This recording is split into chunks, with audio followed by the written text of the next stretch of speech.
Welcome to the meet and greet of the Oliver Ames High School class of 1960. We're here at the Depot, the home of the Easton Historical Society and Museum. And here we have the president of the Easton Historical Society Museum, Ken Michael, class of 1964. A youngster, right? And he's here to welcome all of us. Well, as a youngster, I'd like to welcome the class of 1960 to the Easton Historical Society and Museum and to our lovely railroad station. You may have noticed when you came in that there's been some changes since probably the last time you were here. We haven't changed the building structurally, but we've reorganized it, set out some of our collections, and basically made everything much more visible for everybody.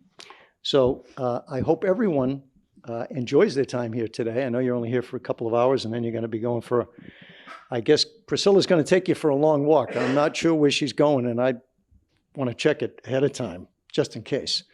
But again, welcome, and if we can help you out with anything today, any questions or any future interests, just please let us know. I'm here today with two of our directors, Ginny Murray from the class of 1997, and Steve Anderson, who are both the class of 1969. So they're both here today to help us out and certainly willing to answer any questions or provide any information that you might want. So Great. thank you. Ken. Thank you, Priscilla. Thank you. Okay, so that's wonderful. And this Historical Society Museum has really changed over the years. And it is thanks to Ken and Ginny Moore Murray and Steve Anderson, and also to Jonathan Coe, who helped to reorganize and make it display friendly. So enjoy. And in the next room is the Morse car. There are only two surviving. Morse car was made in Easton, and the one that we have acquired is brand new, never used, bright red with black leather. Very beautiful, so enjoy that. Okay, so Hazel.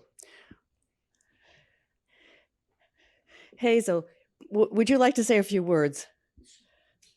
It's great to see everybody here and all that you've done, and thank you for coming. Okay, and so feel free to talk to Hazel Varela. She's one of two town historians. Ed Hands is the other one. He's hiding over there. And he will be conducting a tour of the Queeset House and Gardens. Freddie Ames is going to be conducting a tour of the Oaks Ames Memorial Hall after about noontime or earlier. So let's have are there any questions? And first of all, let's go through who's here. We'll start with John and Linda Conant, class of 60. very recognizable. Oh, thank you. So good. Welcome. I'm Michael Bergeron. And Mike Bergeron is Callista's brother, and some of you know Mark Bergeron and Donna, isn't it? Yes. Yep. So, and here we have Pete Holster and my wife, Marcia. Peter Holster, okay, who was captain of the, Arlene, help me. You know, the people with the, you know, who you were captain of, Safety Patrol. Safety Patrol. Yep. He was the captain, right. And here we have Leela Melindy. Leela Melindy, and she's done a great job. She's on our reunion committee. She's in charge of the memorabilia table. So any of you who have memorabilia, please see Leela. And if you don't have it today, bring it tomorrow for the luncheon, and we'll be able to display it. And we thank you, everybody, for all the memorabilia and memories. Okay, and then we have Arlene Johnson Robinson. And Arlene was one of the, she was one of the popular girls, remember? So everybody knows Arlene. No, it was my father. Oh, did you say that again? No, it was my dad. And what was your father's job? He was chief of police. Right. So she and my father was chairman of the Board of Selectmen, so we were both two goody two-shoes. Didn't have much fun in high school. Charlie McMenemy. Yes, Charlie McMenery, he's the basketball player, and we have photos of him playing basketball on our memorabilia table. And I had a crush on Charlie in 7th grade. Now, we could have some other confessions here. Lainey Carol Sconyers. Okay, Lainey. And tell us a little bit about, you're not living around here, are you? No, I've lived in Dallas-Fort Worth area, Texas, since mid-60s. But I have a lot of kids. My youngest was born and bred there. When he grew up and got married, he up and moved to Boston. So I come back from time to time. And I had a granddaughter's birthday last week. She turned 4, so that's why I'm here, and I decided to stay. And she gave me a cold. I haven't had a cold for 20 years, and I've lost my voice because of her. Okay, and we all owe a debt of gratitude to Lainey because she has been the tech person. Most of us are not most of us are technologically challenged, but she is technologically brilliant. I'm the creeper. I'm the one that can find you no matter where you live.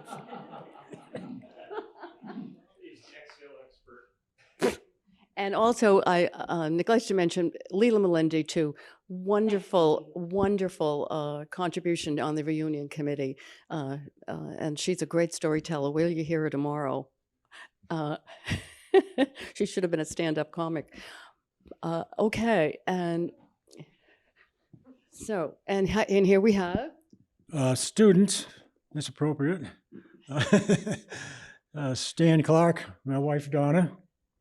We live down in Connecticut, in the town of Ledyard, the southeast corner of Ledyard, of Connecticut. And I've always wanted to come back here. Don't recognize hardly anything out there. Places used to be farms and trees and stuff. Now it's all buildings and pavement and all kinds of places that aren't particularly good to look at if you like scenery.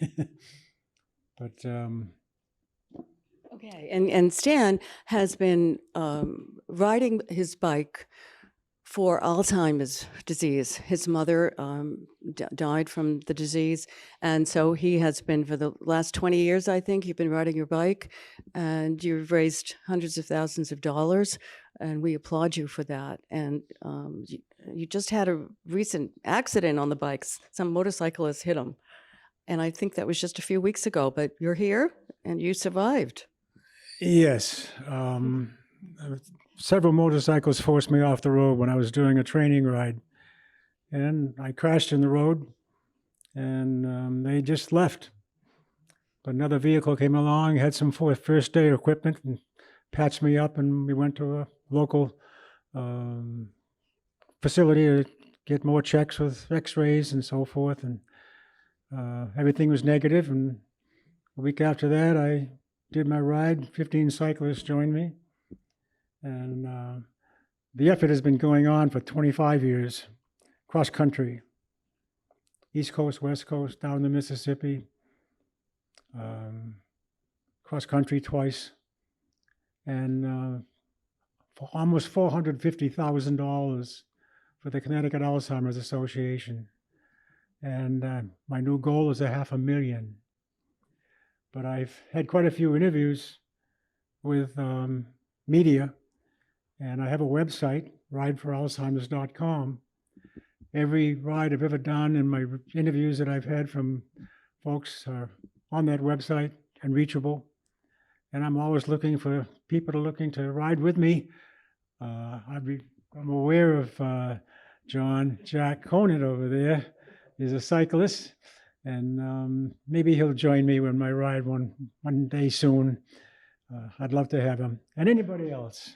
Okay, and he also would be open to donations. So, and what is your email address again, or your website address again? Slowly. the website is rideforalzheimers.com. And people can donate through the website, or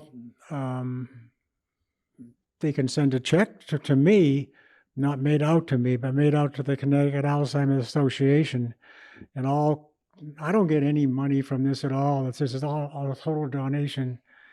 Any checks that come through Donna and I at our post office box 573.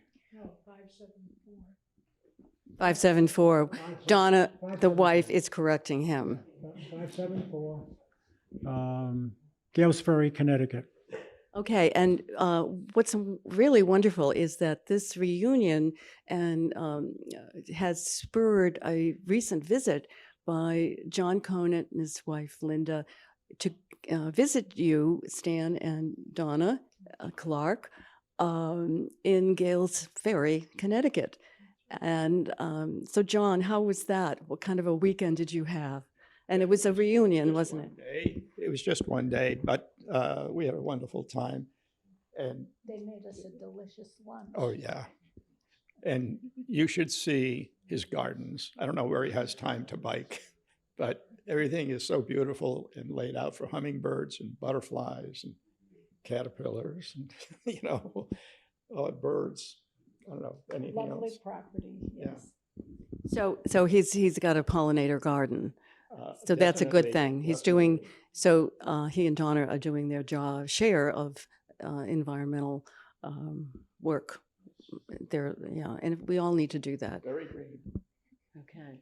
And last but not least, we have Alan Swanson from the Alzheimer's class of 1960, who's joining us today at the meet and greet. Welcome, Alan.